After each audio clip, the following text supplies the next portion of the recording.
Bonjour à toutes et à tous et bienvenue dans le briefing des marchés du vendredi 4 mars 2022. Avant de débuter, comme d'habitude, je vous laisse prendre connaissance de l'avertissement légal sur les risques.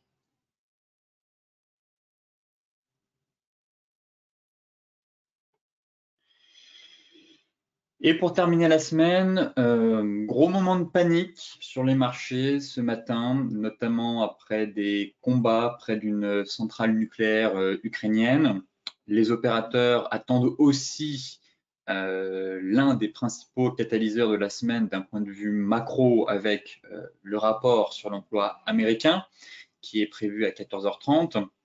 Donc toujours pas mal de nervosité sur les marchés, de la tension, de la volatilité. Finalement, Wall Street aussi a été pénalisé hier, des investisseurs qui se montrent de plus en plus prudents face à l'envolée surtout des prix des matières premières et à l'évolution toujours préoccupante du conflit en Ukraine. Hier, les dernières nouvelles sur la guerre en Ukraine ne sont guère encourageantes, malgré la tenue en tout cas d'une nouvelle session de discussion entre les deux camps. Le président français, lui, Emmanuel Macron, a déclaré à son homologue russe, Vladimir Poutine, lors d'un entretien téléphonique qu'il commettait une grosse erreur en Ukraine, mais l'Élysée, en tout cas, estime que les propos de Vladimir Poutine n'ont rien de rassurant. Parallèlement, le président de la Fed, Jérôme Powell, a déclaré aussi hier au deuxième jour de ses auditions par le Congrès que la guerre en Ukraine pourrait à la fois nourrir l'inflation, c'est ce que je vous disais lors du précédent briefing, avec notamment la hausse des matières premières agricoles, mais aussi des métaux et du pétrole, donc pourrait à la fois nourrir l'inflation et freiner la consommation des ménages, comme l'investissement aussi des entreprises. Et bon, il n'a pas en tout cas tangué ni changé son fusil d'épaule. Il a réaffirmé être favorable en tout cas à une hausse de taux d'un quart de point le 16 mars. Ce matin en Europe, très clairement, on cède vraiment à la panique. On a l'impression que les marchés sont en train de capituler très clairement. Alors oui, on a eu l'annonce de combats tout près de la centrale nucléaire ukrainienne de Zaporizhzhia, la plus grande d'Europe, ayant déclenché justement un nouveau mouvement d'aversion au risque sur l'ensemble des marchés mondiaux. Néanmoins, le feu a été éteint par les pompiers ukrainiens et aucune élévation des niveaux de radiation n'a été détectée. Mais les premières informations faisant état de tirs à proximité de la centrale avaient forcément inquiété les investisseurs et ont accentué la baisse des marchés en Asie, tout en faisant monter forcément les cours du pétrole et aussi celui des métaux précieux. Donc là, on a vraiment des investisseurs qui étaient déjà extrêmement tendus et on vient de nouveau mettre de l'huile sur le feu. Rien de dramatique sur cette centrale, si ce n'est des tirs et un incendie, mais les marchés sont sous pression, risque d'inflation, resserrement de politique monétaire, un conflit qui dure depuis 2 semaines, un VIX élevé. Bref, il n'en faut pas beaucoup maintenant au marché pour susciter encore plus de craintes et créer des gros mouvements de panique. Donc, l'intensification des combats en Ukraine, désormais doublée d'un risque de mise en danger d'installations nucléaires et l'absence de progrès apparent de la diplomatie incite forcément les investisseurs à se replier sur les valeurs refuges. Le mouvement s'est clairement accentué ce matin. On regarde le franc suisse, par exemple, incroyable, mais le franc suisse a atteint la parité par rapport, en tout cas l'euro a atteint la parité face au franc suisse. Il faut remonter à 2015 pour retrouver de tels niveaux. Donc vraiment, on est dans la recherche des valeurs refuges, le franc suisse, le yen et les métaux précieux. Néanmoins, si le conflit en Ukraine continue de dominer l'actualité, comme je vous le disais, on a quand même le rapport sur l'emploi. Donc les investisseurs vont quand même surveiller et guetter le rapport mensuel du département du travail américain à 14h30, à moins de 2 semaines, comme vous le savez maintenant, des décisions de la Réserve fédérale, notamment sur le relèvement des taux directeurs.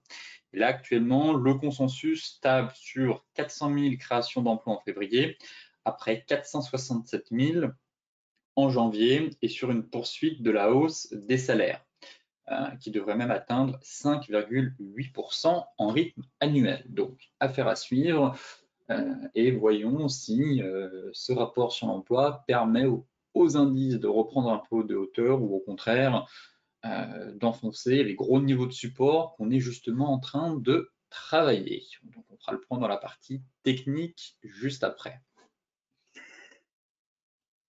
Ici, c'est un graphique du S&P 500 et du Stock 600, donc l'indice de référence mondial, le S&P 500, et l'indice de référence européen, le Stock 600. Et on constate très clairement une divergence, à savoir, ici, on avait les craintes de resserrement de politique monétaire, réduction du bilan, potentielle hausse de taux de 50 points de base, puis finalement, le S&P a réussi à reprendre un peu de hauteur, tandis que le Stock 600 continue de plonger.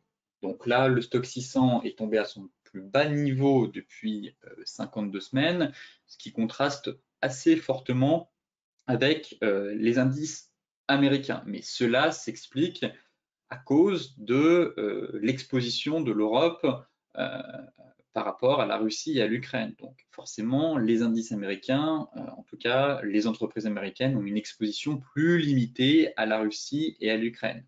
Donc il s'agit quand même d'un changement majeur par rapport, rappelez-vous, aux attentes du début de l'année, lorsque les analystes, stratèges, économistes affirmaient que les actions européennes allaient surperformer les États-Unis en 2022. Et effectivement, le CAC et le DAX surperformaient. Durant la chute du Dow Jones et du Nasdaq, on avait une surperformance.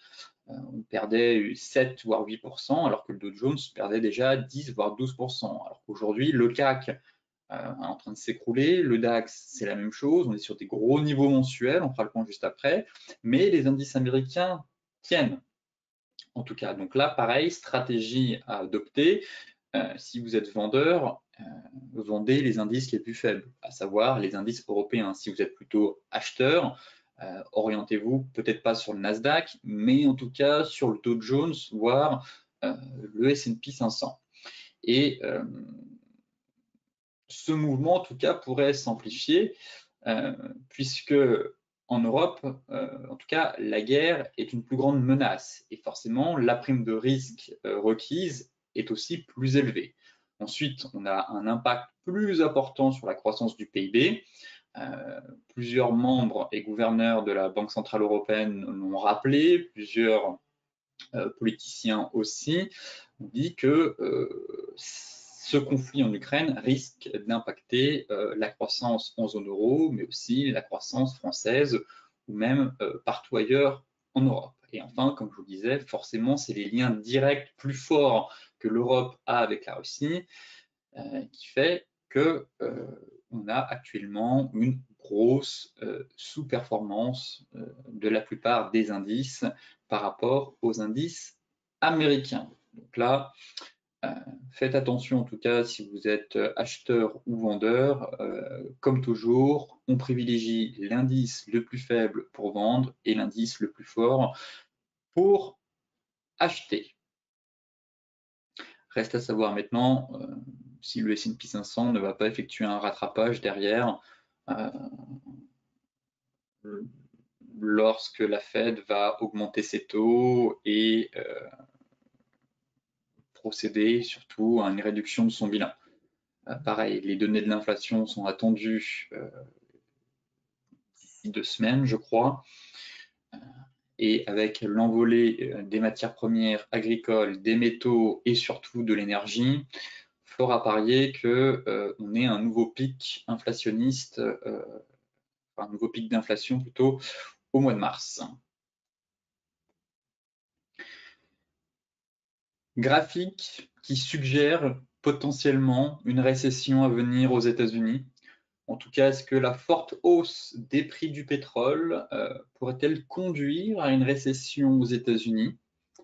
Et ce qu'on remarque, c'est que généralement, quand le pétrole s'emballe, derrière, on a une récession, que ce soit dans les années 70, 75, 80, 90, 2000 et crise des subprimes en 2007-2008. Alors, toutes les récessions ne sont pas entraînées par une hausse de 50% du brut, mais chaque hausse de 50% du pétrole a entraîné globalement une récession. Et là, effectivement, le sentiment que les planètes semblent alignées, comme je vous le disais, que ce soit avec l'inflation qui est extrêmement élevée, qui pourrait encore perdurer au vu du conflit en Ukraine. On a fait le point notamment hier dans le briefing, je vous montrais les parts de marché que détenait la Russie dans la production des métaux. Si on regarde le cuivre, le palladium, bref, les métaux évoluent actuellement sur des sommets historiques et sont même en train de casser des sommets historiques. L'indice Bloomberg des commodities, je vous l'ai montré, il a enregistré sa meilleure performance depuis 1974. Bref, beaucoup d'éléments qui suscitent des inquiétudes et des craintes et qui potentiellement pourraient créer une récession derrière. Donc forcément, si on atteint un gros niveau d'inflation aux États-Unis, un pétrole qui continue d'exploser, une Fed qui devra effectivement agir, et Jérôme Powell l'a encore répété, il n'hésitera pas à intervenir pour stabiliser l'inflation, en fait, car derrière, c'est le pouvoir d'achat des ménages et des consommateurs qui va être directement impacté. Et les États-Unis sont un pays de consommateurs. Donc là, la Fed risque d'avoir des mois à venir très compliqués, notamment pour ajuster et adopter la bonne politique monétaire sans pour autant derrière créer de panique sur les marchés. Il y en a déjà, mais il va falloir vraiment être minutieux, j'ai envie de dire, auquel cas on pourrait effectivement avoir potentiellement en tout cas une récession à venir aux États-Unis, peut-être pour 2023. Reste à savoir aussi comment les prix du Brent vont évoluer. C'est vrai que si on a une grosse détente sur les matières premières agricoles et le Brent, forcément, on aura un gros bol d'air sur les marchés. Mais si on continue là dans les semaines à venir sur cette lancée, ça risque vraiment d'être très très compliqué, que ce soit pour les marchés financiers, mais aussi l'environnement économique. En tout cas, la conjoncture économique un peu partout dans le monde, mais notamment aux États-Unis. Donc finalement, que ce soit en Europe ou outre-Atlantique, personne n'est épargné par ce conflit qui a des effets ricochets derrière, que ce soit sur la consommation des ménages ou même sur l'inflation. Direction les graphiques maintenant.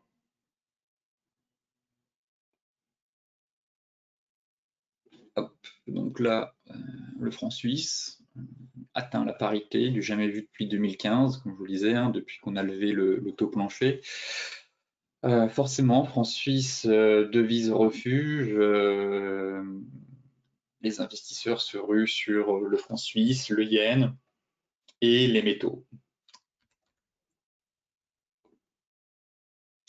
Bon, le CAC, on est sur un énorme niveau. Pour moi, c'est un niveau qui peut se tenter à l'achat. Si on casse ce niveau, ça risque d'être compliqué. Voilà. On a vraiment, vous voyez ici, c'est le sommet de 2007. Donc là, on est venu pullbacker le sommet de 2007. Et derrière, si on trace notre zone,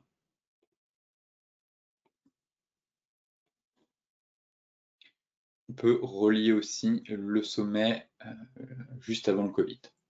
Donc là, pour moi, c'est une zone mensuelle extrêmement importante. Si on casse ce niveau, on pourra aller bien plus bas, très clairement. Mais tant que ce niveau tient, j'ai plutôt envie une dernière fois encore de chercher des achats sur l'indice CAC 40 pour tenter le rebond. Voilà, pour moi, c'est une très belle zone. On est pile poil dedans.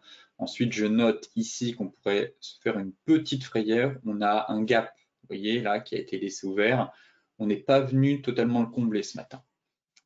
Le gap se situe 6106 et on a fait plus bas 6125. Donc là, surveillez, en tout cas on est dans la zone, si certains veulent tenter des achats avec un stop loss quand même assez large, pourquoi pas, effectivement c'est une zone, en tout cas pas de vente. Si cette zone casse, bien évidemment on vendra l'indice, mais tant qu'elle tient, pas de vente, plutôt essayer de jouer un rebond, en espérant qu'on ait une légère accalmie sur les marchés. Maintenant, si certains veulent encore patienter, pas sûr que le marché vienne chercher ce niveau, mais voilà, on a ce petit gap ici hebdomadaire qui est à venir combler, qui n'est pas comblé en tout cas. Donc à 6106, on pourrait se faire une dernière frayeur et accélérer sur ce niveau. Voilà, si ça tient en clôture hebdomadaire, je serais partant en tout cas et partisan d'un rebond technique. Je dis pas c'est le point bas, c'est bon, on va repartir, mais en tout cas, voilà, on est sur une très belle zone mensuelle. L'objectif de l'épaule tête épaule finalement a été atteint, donc un objectif majeur a été atteint, on est sur une zone mensuelle. J'estime que le CAC pourrait reprendre un peu de hauteur, au moins chercher 6300, 6400. Après, peut-être qu'on pourrait replonger derrière, ça, j'ai pas de boule de cristal, mais pour l'instant, je ne vendrai pas à ce niveau. Pour moi, c'est une trop grosse zone. On a un joli petit gap à venir combler, ça se travaille. À l'achat, un stop loss en dessous. Si la zone casse en données hebdomadaires, par contre, j'arrêterai de chercher des achats. Mais ici, j'estime qu'on peut chercher une fois au moins une vente pour jouer un rebond technique. Encore une fois, surveillez votre exposition, gérez votre risque pour au moins viser un rebond. Peut-être qu'on fera un pullback sur le canal. C'est envisageable, un pullback avant de repartir en direction du sud. Ça, je n'en sais rien. Là, à court terme, en tout cas, j'estime qu'on a un très beau niveau à mettre à profit.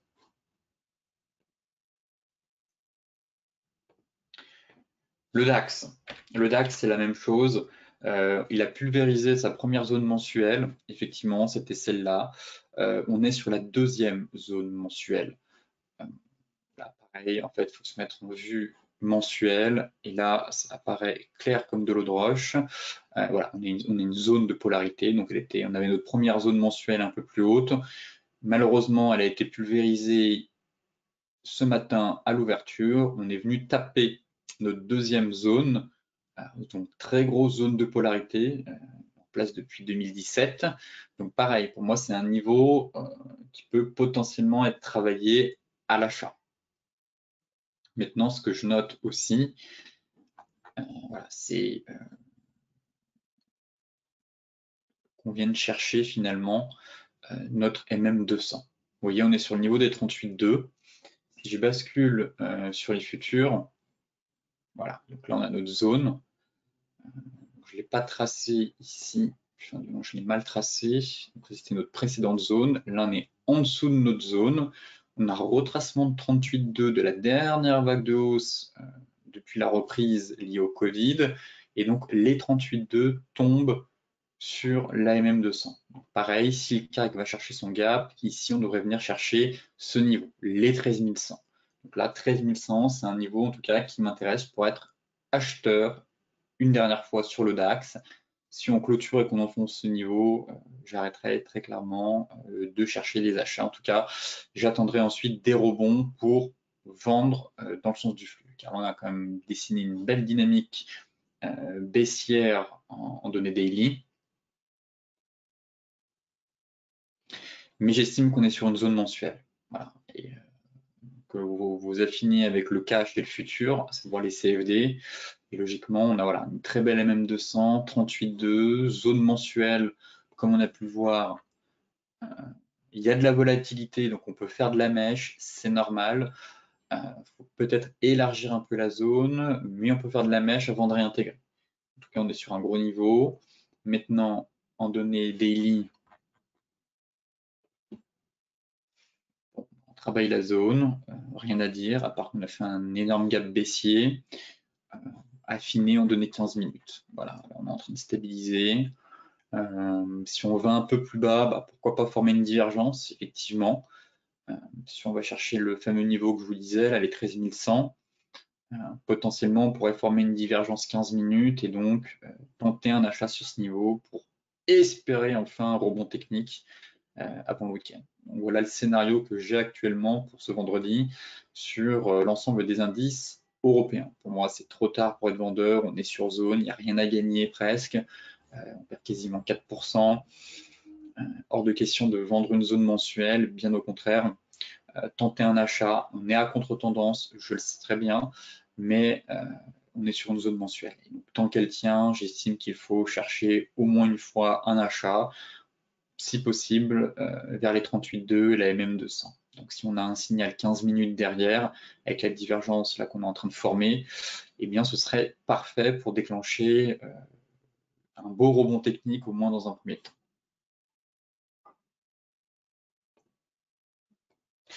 Le Dow Jones. Le Dow Jones résiste plutôt bien finalement. On est toujours dans le range 4 heures.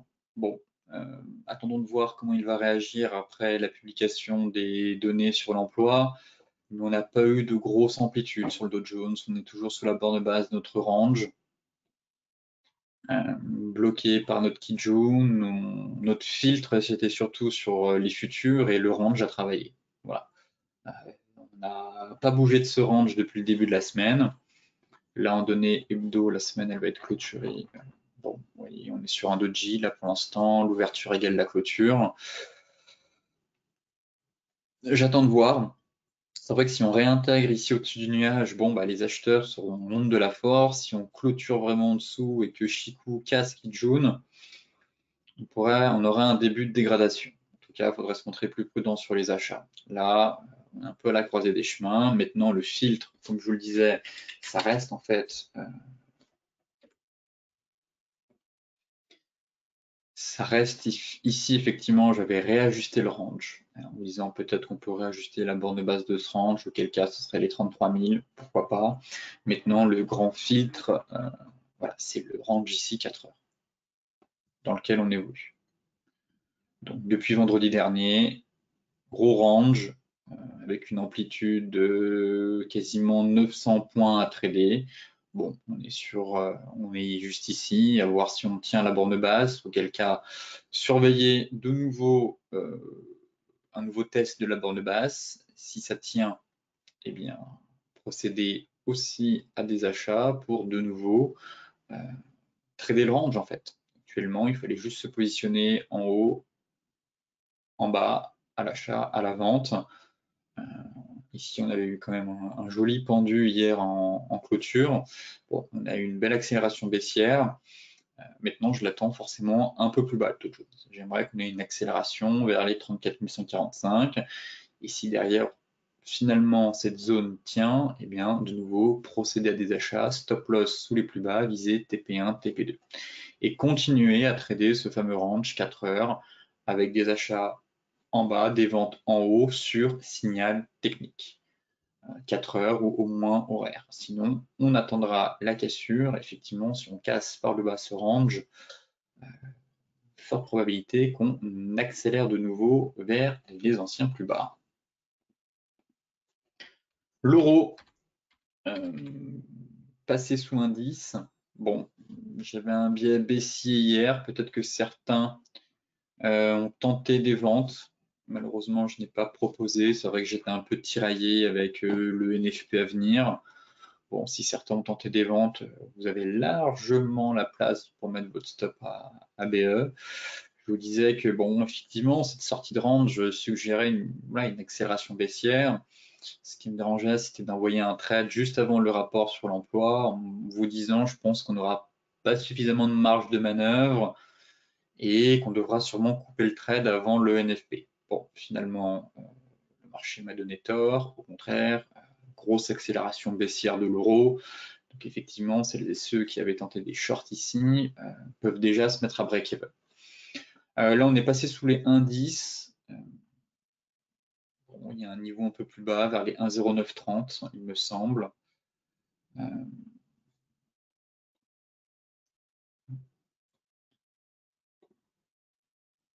Ouais, c'est ça, c'est les 1,09.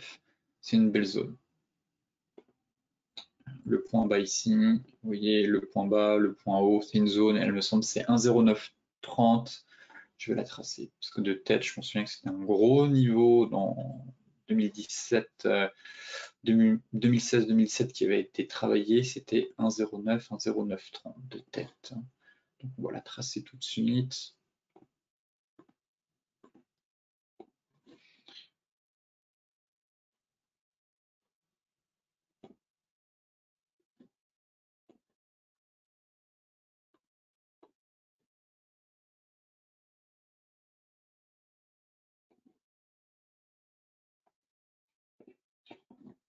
Bon, donc là, pareil, poursuite de la baisse, c'est vraiment baissier. Si certains étaient vendeurs, pensez à vous payer. Est-ce qu'on va aller chercher l'objectif de ce range? Ça me paraît beaucoup. Je ne sais pas, pourquoi pas. En tout cas, la prochaine zone à viser, ce serait les 1,0930, 1,09.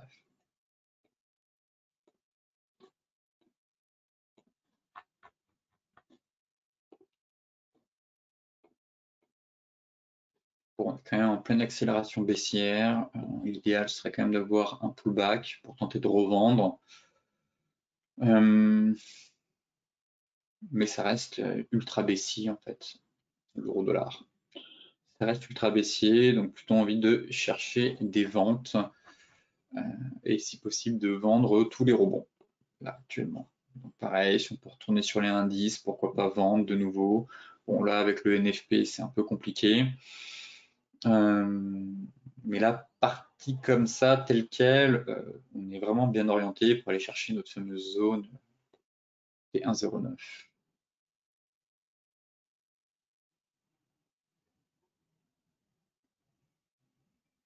1,09, 1,0930 ici, bas de nuage. 1,0940 même. En tout cas, c'est le. Là, c'est les indices, on est en train de l'enfoncer, et en dessous, c'est 1,0945. C'est ça. On a vraiment une grosse zone, c'est 1,0930 pour moi, 1,09. Par conséquent, si vous êtes baissier, et pourquoi pas venir chercher un peu plus bas derrière notre oblique.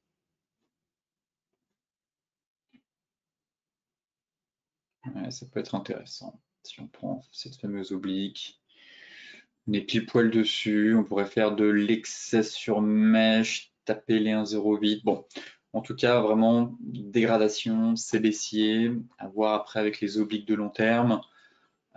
Mais là, tel quel, comme je vous le disais, je vise 1,09. 1,09 et voilà, je serais intéressé en tout cas pour rechercher des achats par ici. Effectivement, on a une belle zone à mettre à profit, on est quand même en pleine accélération baissière pour viser un rebond sur les indices. Là, pour l'instant, je reste à l'écart, mais cette zone 1,09, 1,0940 sur signal m'intéresse en tout cas avec un stop loss juste en dessous pour jouer le rebond technique, au moins dans un premier temps, vers les indices, pourquoi pas indice 75.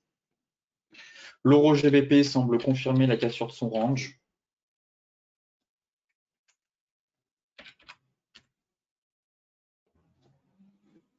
Donc j'attendais la clôture hebdomadaire. Pareil, on est quand même en pleine accélération baissière.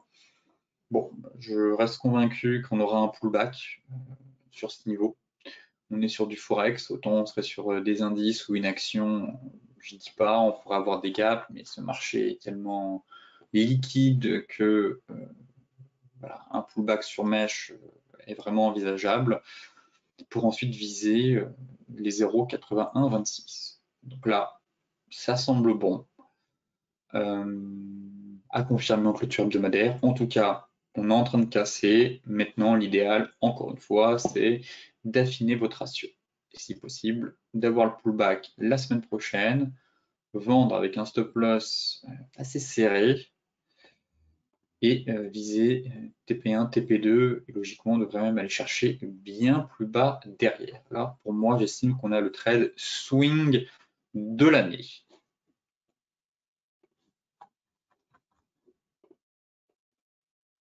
Voilà, belle accélération, pas de précipitation, le pullback aura lieu, en tout cas je l'espère.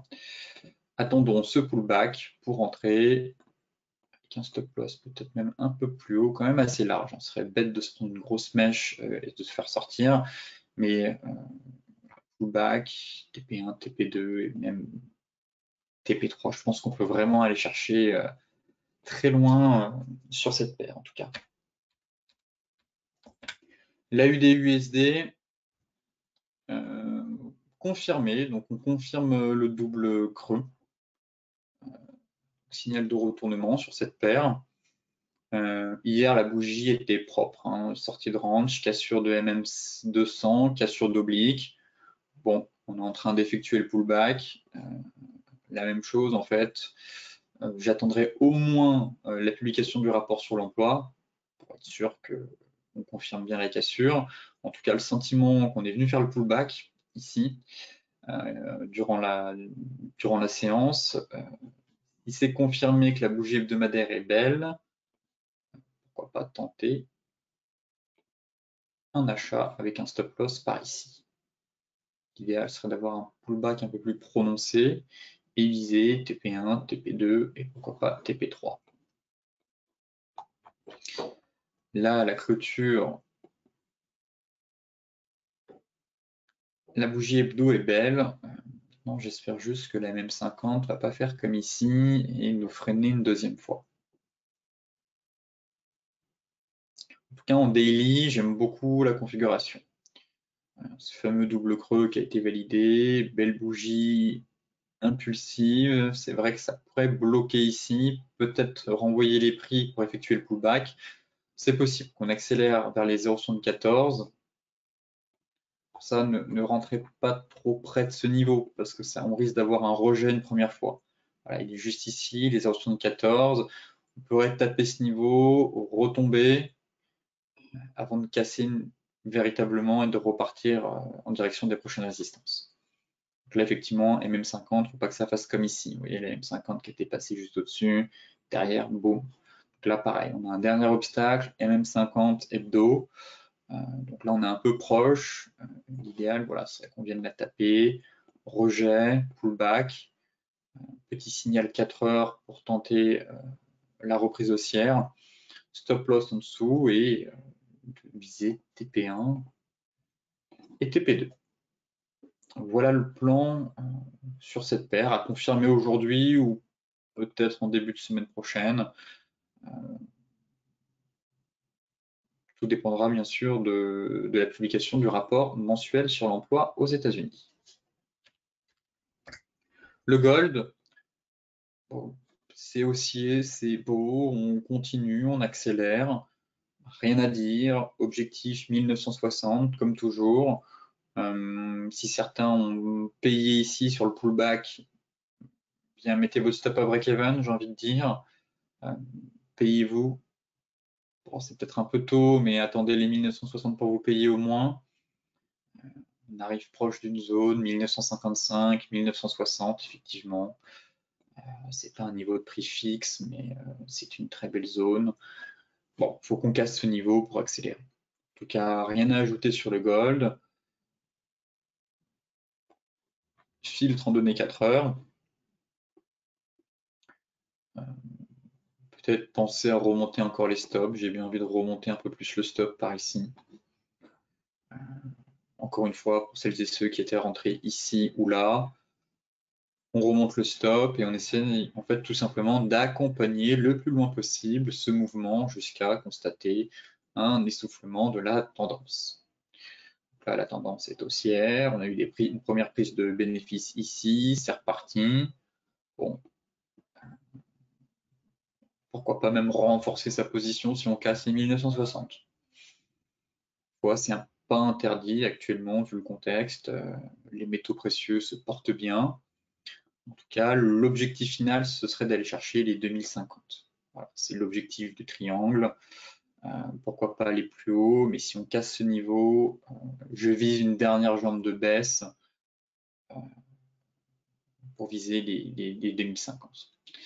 Et ça fera quand même un joli trade de quasiment 200 $ sur le pétrole. Donc ça, c'est vraiment un très beau trade de swing qui peut faire la différence derrière sur votre capital sur l'année. Donc là, je reste haussier, on remonte un peu les stops, on s'allège, si vous êtes rentré par ici sur le pullback, on s'allège de nouveau à 1960, on met son stop à break-even pour les retardataires ici, les autres, vous les laissez sous les 1910 et vous espérez une bonne fois pour toutes qu'on casse les 1960 et qu'on accélère pour viser l'objectif théorique de ce triangle vers 2050 $. Le Brent. Le Brent, si certains ont tenté la vente 4 heures, finalement, c'était, bon, je vous disais que c'était pas interdit. Effectivement, on était sur un gros niveau, ça pouvait être tentant. J'espère que vous êtes payé. Voilà, belle zone qui a été tapée, chandelier 4 heures de retournement. Je vous disais que le stop loss, vous pouviez le placer ici, viser un repli de marché, pas viser le retournement de marché. Bien entendu, le contexte n'est pas du tout favorable à un tel scénario, mais un repli était envisageable après une hausse de quasiment 15 $ en seulement 3-4 séances. Donc là, pour moi, j'estime qu'on a eu le repli. Fin du trade, j'espère juste que vous avez pris des bénéfices, que vous n'avez pas été trop gourmand en vous disant le pétrole est trop haut, il ne peut plus monter, au contraire il va faire que chuter. Il faut vraiment s'enlever cette idée de la tête et de se dire qu'on est monté un peu haut, un peu fort, un peu vite. Effectivement, un repli était nécessaire pour permettre au marché de souffler, mais ça reste ultra haussier en fait. Les acheteurs gardent la main, la tendance est ultra haussière, le contexte géopolitique et économique favorable à une hausse, une poursuite de la hausse. L'analyse technique nous indique, met des gros warnings en nous disant attention, il y a du flux, il y a du volume, mais oui, c'est vertical. On échoue sur les zones, mais maintenant je reste neutre. Voilà. Pour moi, il y avait un petit trade à tenter ici, sur repli. Là, je suis plutôt dans une optique à court terme de range entre ces gros niveaux. Voilà. Si on arrive un peu à apaiser les tensions, que ça se calme, je verrais bien un range quand même assez énorme de 10 $ entre 105 et 115. Donc là, j'estime qu'on est un peu mieux de nulle part. On va laisser le marché digérer, attendre de voir ce qui se passe ce week-end. Effectivement, on bute sous la résistance mensuelle. Donc, échec. Premier échec en tout cas. Ça ne veut pas dire que c'est le point haut, mais qu'on pourrait avoir une phase de consolidation. En tout cas, dans un premier temps, que le marché reprenne son souffle. Donc là, pour moi, je reste à l'écart maintenant de ce marché. Ça reste haussier. Je n'exclus pas un pullback sur la borne haute du canal, auquel cas on aurait un gros range de consolidation entre 105 et 115 $. Par conséquent, je serai de nouveau acheteur ici sur les 105, 33, 104, 50. Le light travaille la zone, mais il est assez fort, le light. Pareil, c'est vrai que si on pulvérise cette zone en hebdomadaire, c'est incroyable. Ce serait quand même incroyable. En tout cas, grosse envolée du pétrole. J'attends la clôture weekly. Très honnêtement, si on clôture au-dessus des 110,80, ce serait un signal assez fort envoyé par le marché. Là, on a vraiment cette grosse zone, là, les 3 sommets ici.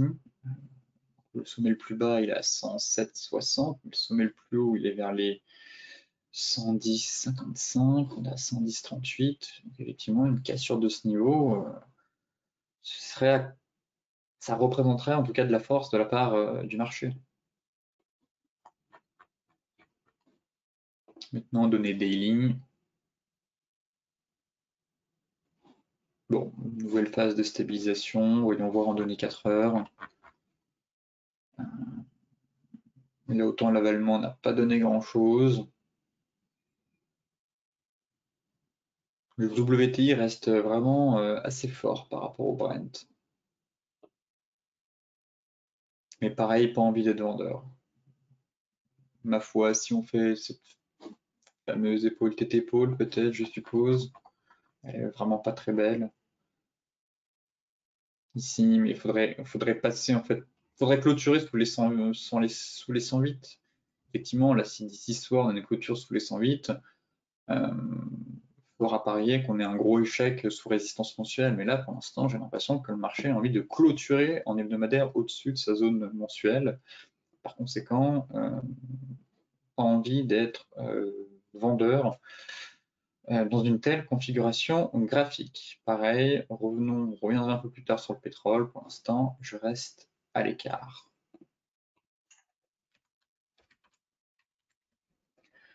Le Bitcoin, bon, ça sent quand même la phase de trading range. Ça sent de nouveau la nouvelle rotation des prix vers la borne basse. Bon, je ne veux pas être pessimiste, mais il y a ce niveau-là qui tient. Mais là, très clairement, alors, sauf si on parvient à reprendre vite de la hauteur et à casser, ce scénario de double creux sera encore vivant. Par contre, si là, d'ici ce week-end et dans les jours à venir, on repasse sous les 41 000, j'abandonne vraiment l'idée d'un double creux. Potentiellement, j'envisagerais un triple creux, mais je partirais surtout du principe qu'on est dans une phase de stabilisation, de consolidation au sein d'une tendance baissière. Auquel cas, je n'exclurai pas un retour vers la borne basse.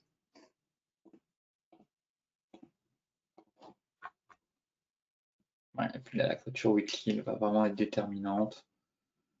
Si on clôture sous les 41 000, autant vous dire que c'est pas bon du tout. C'est pas bon du tout.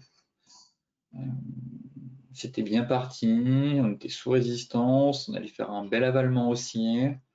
Bon, à voir ce que ça peut donner ce week-end. Hein. La clôture, c'est dimanche soir sur les crypto-monnaies. Mais partez du principe que si on fait une clôture weekly sous les 41 000, attendez les 33 850 de nouveau pour payer.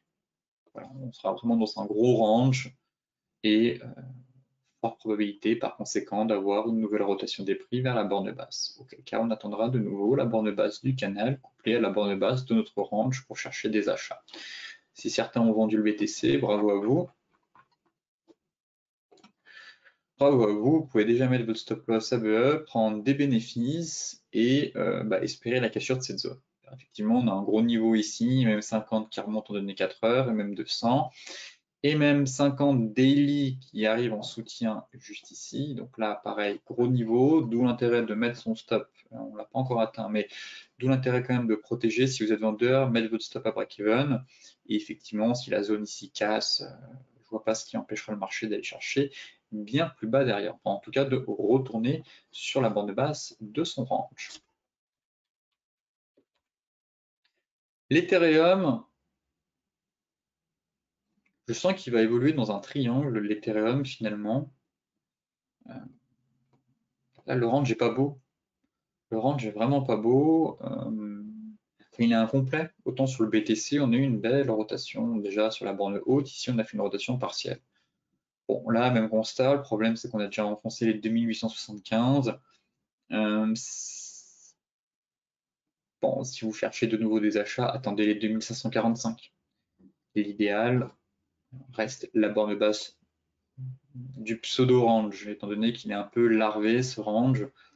Mais là, cette cassure ici sous M50, on accélère. Pour moi, aucun intérêt de se positionner à l'achat au milieu du désert.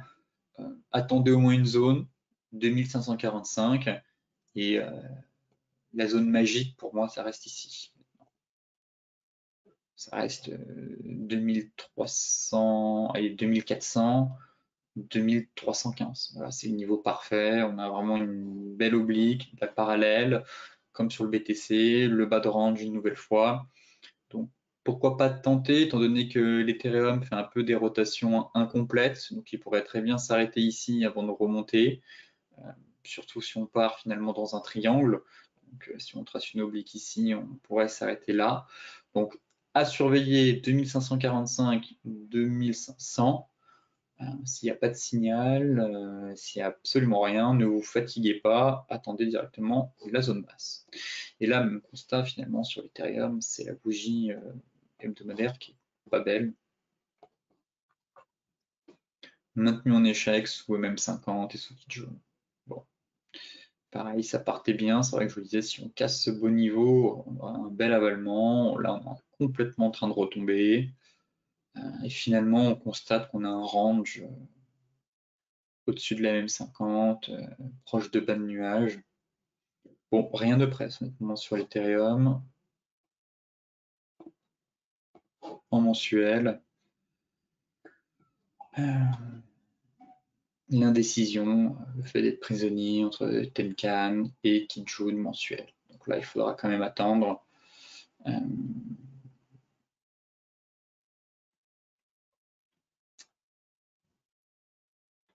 Une cassure d'un des deux niveaux pour avoir potentiellement une direction claire. Et forcément, la cassure d'un de ces deux niveaux se traduira par la sortie du range de consolidation qu'on effectue en données daily depuis plusieurs semaines. Bon, affaire à suivre. En tout cas, ça se dégrade sur les cryptos. Attendons les gros niveaux de support pour intervenir, que ce soit sur le BTC. En tout cas, si le BTC casse les 41 000, je ne donne pas cher de sa peau pour retourner sur le bas de range. Ici, si on a une petite surperformance à court terme, 2545. 2545, voire plus bas.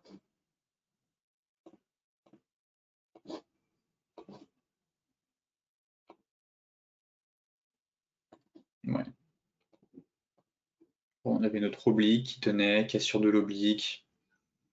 Bon, j'aime pas spécialement la configuration, donc rien de presse, très honnêtement. En tout cas, ici, on est au milieu de nulle part, rien à faire. Comme d'habitude, forte volatilité, des marchés nerveux, agités. Par conséquent, tracez vos zones, uniquement les zones, et intervenez uniquement et seulement sur les zones clés. Mais ça vaut pour tous les actifs. Sur les cryptos, c'est très important, mais c'est valable pour tous les actifs. Les zones, on fait que ça, de les tracer et les travailler depuis de nombreuses semaines. Donc, pétrole, indice, forex, ce que vous voulez, crypto, les zones et rien que les zones. Sur ce, je vous souhaite une excellente journée, de très bons trades. Soyez prudents sur les marchés avec cette forte volatilité. Surveillez votre exposition, notamment juste avant le week-end. On n'est pas à l'abri encore de mauvaises news ou de mauvaises news ou de nouvelles tensions en tout cas. Donc, faites attention, gérez bien votre risque et votre exposition sur les marchés financiers. Je vous dis à la semaine prochaine, très bon week-end et à lundi pour un nouveau point complet sur la planète finance.